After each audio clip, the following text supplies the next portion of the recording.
It's strange, isn't it? How silence can sound louder than shouting.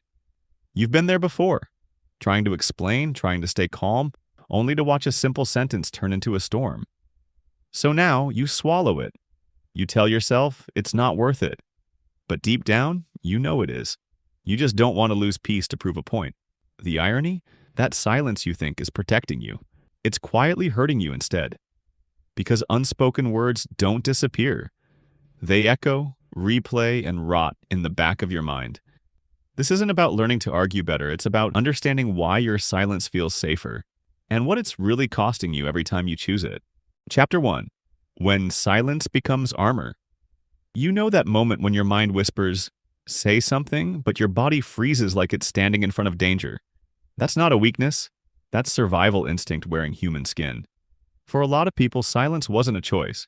It was a defense mechanism. It was forged years ago in homes where calm meant safety, or where every word risked misunderstanding. You learned that silence could end storms faster than reason ever could. So you built armor from it. Invisible, but heavy. Psychologists call it the freeze response, but emotionally it feels like disappearing just to stay intact. And here's the quiet tragedy. Your body doesn't realize the war is over. It still treats every raised voice like an attack. So next time you feel that pressure to let it go, pause. Notice the tight jaw, the shallow breath. That's not peace. That's an old instinct trying to protect a wound that no longer needs protecting. Because sometimes the silence that once saved you starts keeping you small. Chapter 2. The fear of misunderstanding. You ever notice how some people can talk endlessly, filling silence just to feel seen, but you wait to be understood? That's why you pause before speaking. You've learned how fragile words can be, how one wrong phrase can turn a calm moment into an explosion. So you play it safe. You edit your sentences before they ever leave your lips. By the time you found the perfect way to say it, the moment has already passed. You see, the quiet ones, they don't lack thoughts. They drown in them. Every response gets rehearsed, softened, filtered, not for manipulation, but for safety. But here's the paradox. In trying so hard to be understood, you slowly erase the rawness that makes you real. Sometimes truth needs to stumble out, unpolished and human. Say it wrong, say it messy, say it anyway. Because connection doesn't come from perfect words, it comes from presence. And the people meant to understand you will feel you, even through the flaws. Chapter 3. Your brain thinks conflict equals danger. Here's the thing. Your brain doesn't always know the difference between an argument and actual danger. So when tension rises, your body reacts as if it's under attack.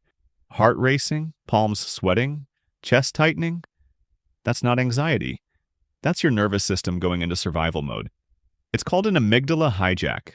Logic goes offline, instincts take the wheel. You're not bad at confrontation. You're just wired for protection. But when that reflex repeats, it starts to shape your identity. I'm just not the type to speak up. The fix isn't shouting over fear, it's teaching your body that conflict doesn't equal threat. Start with breath. Exhale longer than you inhale. Relax your jaw. Feel your feet on the ground. The calmer the body, the clearer the voice. Because real confidence doesn't come from power, it comes from safety. Chapter 4. The cost of emotional suppression. Let's be honest. Silence feels peaceful at first. No shouting, no tension, no drama. Just calm. But peace without expression isn't peace. It's pressure. Those words you swallow don't vanish. They sink. They build weight in your chest until one day, something small tips it over. Psychologists call it emotional suppression, and it backfires every time. What you bury comes back disguised as irritability, exhaustion, anxiety. You start snapping over small things, overanalyzing moments that don't matter. It's not that you're angry at the world, it's that your unspoken truths are begging for air. Think of emotions like steam in a kettle. Silence only tightens the lid. You don't need to scream to release it. You just need small openings, a journal entry, a quiet conversation, an honest sentence. Hey, that moment earlier, it actually hurt. That's not confrontation, that's release. Because the goal isn't to win arguments, it's to stop carrying the ones that never left your head. Chapter 5. When listening turns into hiding. You've always been the good listener. You pick up on tone, read between lines, Sense tension before it even surfaces. It's a gift, but one that quietly costs you. Because there's a fine line between empathy and invisibility. Sometimes listening becomes a mask, a way to avoid discomfort. You stay quiet to keep the peace, even when that silence betrays what you really feel. You tell yourself you're being kind, understanding, mature. But over time, silence trains people to expect less from you, and you start expecting less from yourself. It's the paradox of the emotionally intelligent. You understand others so deeply, you forget to stand up for your own truth. Start small. Speak before your words are perfect. Interrupt softly if you must, not to dominate, but to participate.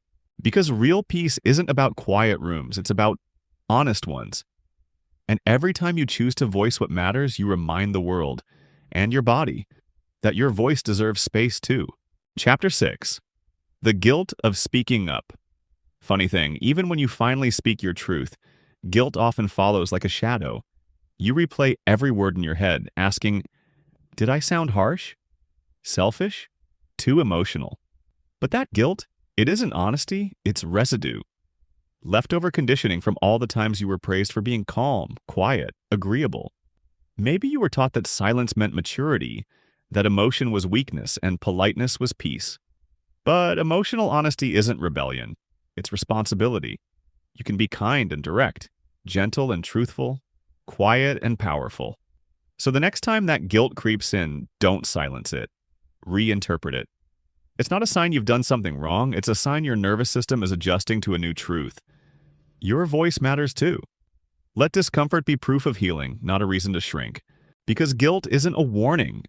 It's evidence that you're finally outgrowing the version of yourself who stayed quiet to be loved. Chapter 7. Turning silence into strength. Here's the thing, your quiet nature was never the flaw. It's your strength, waiting to be used with intention. Silence, when chosen consciously, can calm storms, invite reflection, and make words matter again. The difference lies in why you're silent. When it's rooted in fear, silence isolates. When it's grounded in wisdom, it connects. Start practicing intentional pauses, not to withdraw, but to reset. Breathe. Listen. Let space exist before reaction. Then speak. Not to prove, but to express. Try this simple rhythm. Notice when you're shutting down. Name what you feel. I'm tense. I need a moment. Navigate, respond once you're steady, not frozen. That's how silence transforms. From armor into awareness, from hiding into harmony. Because you were never too quiet. You were just learning how to speak in a world that mistakes loudness for strength. You don't need to shout to be heard. You just need to stop disappearing. Your quiet doesn't mean you're weak. It means you feel deeply. Start by speaking one small truth today, even if your voice shakes. You're not behind. You were just preparing differently. If this spoke to you, subscribe and share it with someone who's tired of mistaking silence for peace.